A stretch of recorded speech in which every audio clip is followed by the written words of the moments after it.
Hi, and welcome to Focus on English. This is a calm English podcast for listening and real conversations. Hello and welcome back to the deep dive. It's great to have you here with us. If you're listening to this, I'm guessing you're the kind of person who just loves to learn. Absolutely. You're curious about the world and, you're motivated to improve your English, but maybe you've hit a bit of a wall. That's a very common frustration. Yeah. It's great to be back, by the way. You too. And you're exactly right. There's textbook English, which is, clean and perfect, and it follows all the rules. Mm-hmm. And then there's, real English, which is messy, it's colorful, and it's full of these hidden meanings. Exactly. It's like a secret code. You can know every single word in a sentence, but if you don't know the code... You have no idea what the person is actually saying. It's so frustrating. It really is. Mm-hmm. So today, we're going to try and help you crack that code. We are not looking at complex grammar charts today. Well, We're taking a shortcut to sounding, a bit more natural. we're focusing on idioms. These are the phrases that really make English sound human. We've combed through our sources, looking at the most common expressions in the UK, in the US, to find 5 phrases that you absolutely need to know. And these aren't old-fashioned phrases from, 100 years ago, right? No, these are phrases people are using right now, today. And we made a promise before we hit record. We're keeping it simple. Yes. We want this to be accessible. So whether you are an A2 learner or B1 or maybe you just want a refresher, this deep dive is for you. Right. Context is everything. You don't want to use a slang phrase in, say, a formal job interview, No. and you don't want to sound like a professor at a party. So we'll explore the nuance. I love that. Nuance, that's such a good word. It's all about the feeling behind the words. Speaking of feelings, I have to ask, how are you feeling today? We've been working pretty hard on this research, and, you look a little tired. I'll be honest with you. I'm happy to be here, but physically, I'm feeling a bit under the weather. Under the weather. Ah, there it is. That's actually the first phrase on our list. I didn't even plan that. See? It just came out naturally. That's how common it is. So let's pause and unpack this. You said you feel under the weather. To a learner, that might sound, confusing. Are you standing under a cloud? Are you trapped in the rain? What does it actually mean? It's purely metaphor.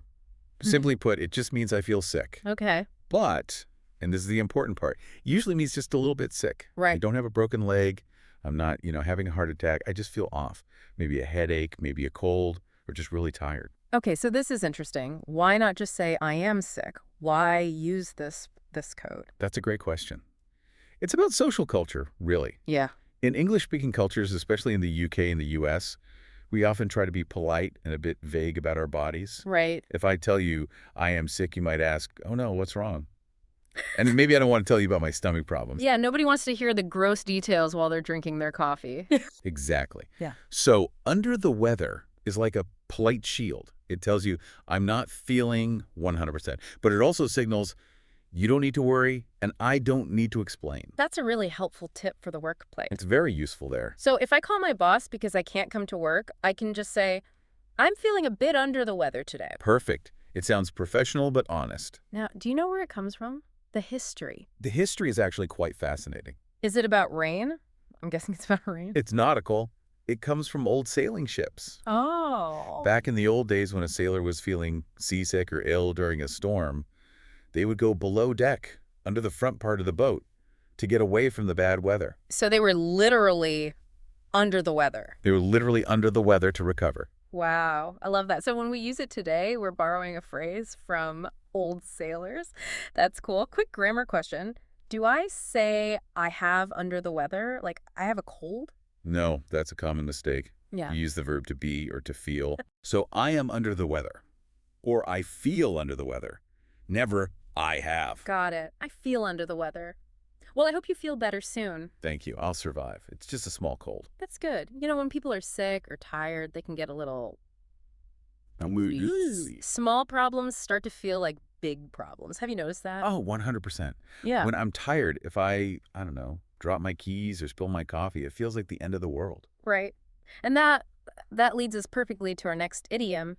when someone makes a huge problem out of a tiny, tiny situation. Yes, we call that a storm in a teacup. A storm in a teacup. I love the imagery there. It's so visual. It really is. Picture it. You have this massive, scary storm, thunder, lightning, wind, Yeah.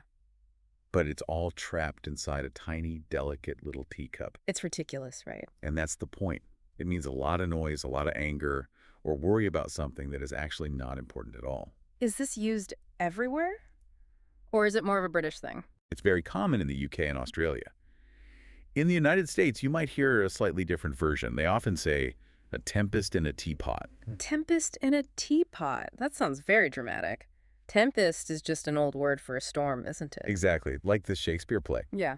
But the meaning is the same. It's all about perspective. Okay. To the person inside the teacup, the storm feels real.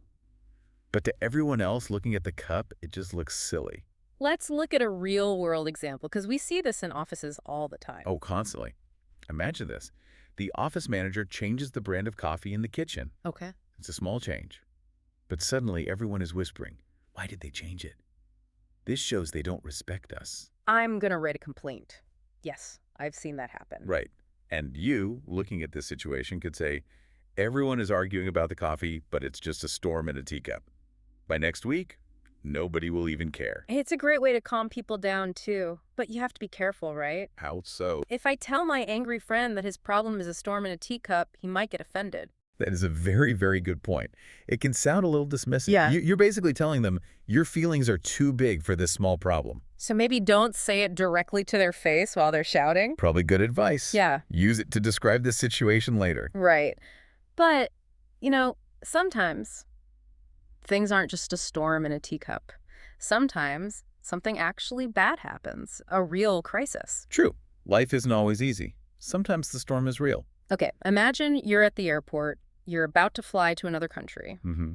You reach into your bag to get your passport, and it's not there. Oh, that's a nightmare scenario. My heart is beating faster just thinking about it. In that moment, most people wouldn't just be worried. They would have a much stronger reaction. They'd freak out. Yes, freak out. This is probably one of the most common phrasal verbs in English today. You hear it constantly. So let's define it clearly. What's the difference between being worried and freaking out? It's about control. When you worried, you're still thinking. You're unhappy, but you're in control. Okay. When you freak out, you lose control. Yeah. It is an intense, sudden emotional reaction. Like panic. Yes, panic. But it's not just internal. Freaking out usually has physical signs. Oh. Maybe you're breathing fast.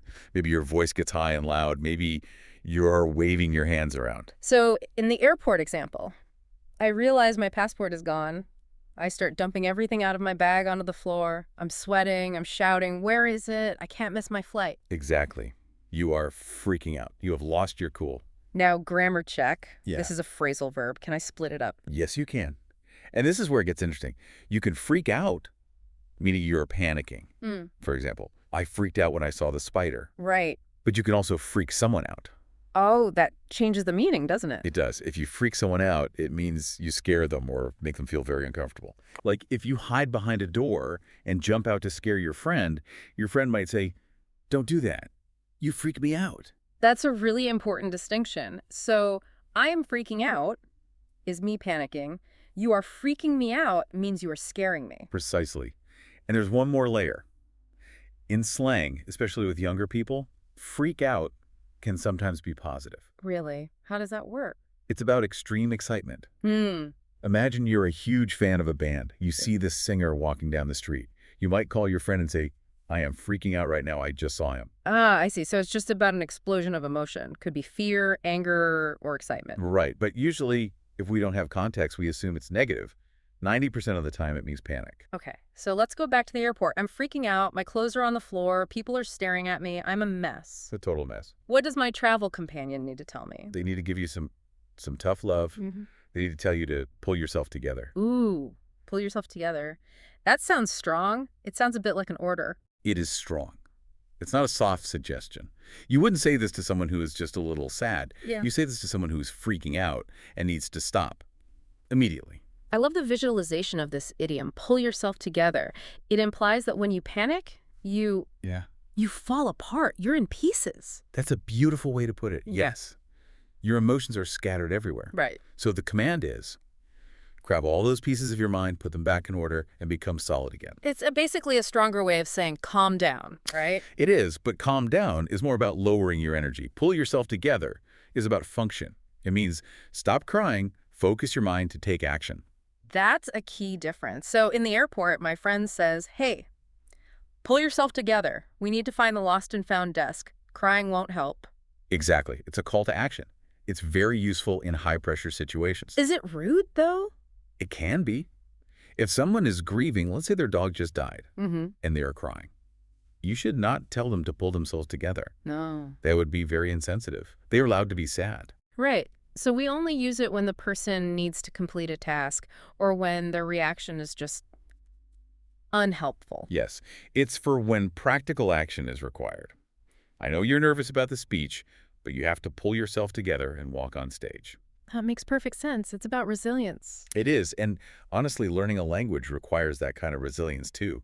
Sometimes you make a mistake, you feel embarrassed, maybe you want to freak out.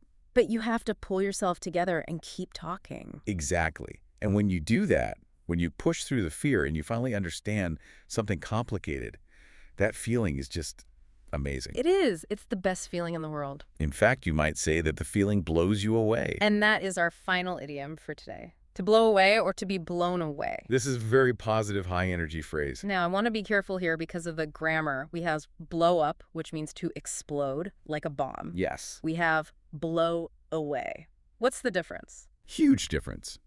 Please don't confuse them. If a building blows up, it's destroyed. But if something blows you away, it means it impresses you incredibly. Think of the wind again. We had the weather earlier. Now we have wind. Right. Imagine a wind so strong it just pushes you backward. Whoosh! That is the feeling.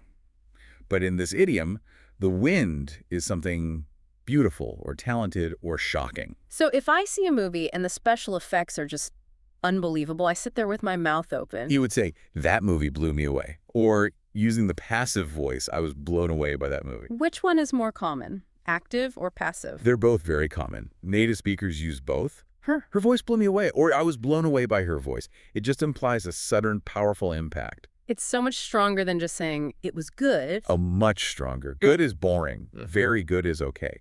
But blown away means it changed you. It shocked you in a good way. We hear this a lot with technology, don't we? All the time. I was blown away by the new AI software, or the graphics on this video game blew me away. But it can be personal, too. Definitely. Maybe someone does a really nice favor for you. Let's say you're moving house and your friends show up and do all the cleaning for you. That would be amazing. You could say, I was blown away by their kindness. It means you were surprised and deeply touched. It's such a great phrase for expressing enthusiasm, and that's something learners should really try to do. I agree. Don't just stick to neutral words like nice or okay. Try to use these stronger, more emotional phrases. It makes you sound so much more engaged. I agree completely. If you tell a native speaker, I like the book, they'll say, cool. If you say, that book blew me away, they'll say, really? Tell me about it. It starts a conversation. And that's what we want. We want connection. Exactly. So let's look back at the journey we went on today. It was quite an emotional roller coaster. It really was. We started low energy. We were feeling under the weather. Feeling a bit sick and tired. Then we got a bit grumpy and made a storm in a teacup. Making a big deal out of small problems. Then the problems got real and we started to freak out, panicking and losing control. So we had to tell ourselves to pull yourself together, to focus and calm down. And finally, because we stayed calm and open, we saw something amazing that blew us away. What a story. You know, putting idioms into a story like that is actually a great memory trick. It is. Our brains remember stories much better than lists. That's a great tip. Don't just memorize the definition. Imagine the situation. Imagine the sailor under the deck. Imagine the storm in the cup. Visualization is key. So we have given you the tools. We've given you the code. Now it's your turn to use it. Yes. Passive listening is good, but active practice is how you really lock it into your brain. So here is our invitation to you. We'd love to see how you use these phrases. In the comment section, or maybe just in your notebook, try to write a sentence for one of these idioms. But make it real. Don't just copy our examples. Yeah, tell us about a time you freaked out. What was the last movie that blew you away? Or, hey, are you feeling under the weather right now? We really love reading your examples. It's fascinating to see how you apply these to your own lives. And remember, don't worry about making mistakes. No. That's just a storm in a teacup. Love that callback. Mistakes are how we learn. Exactly. Thank you so much for joining us on this deep dive into natural English. We hope you feel a little more confident, a little more prepared, and maybe even a little blown away. Speak to you next time. Bye for now.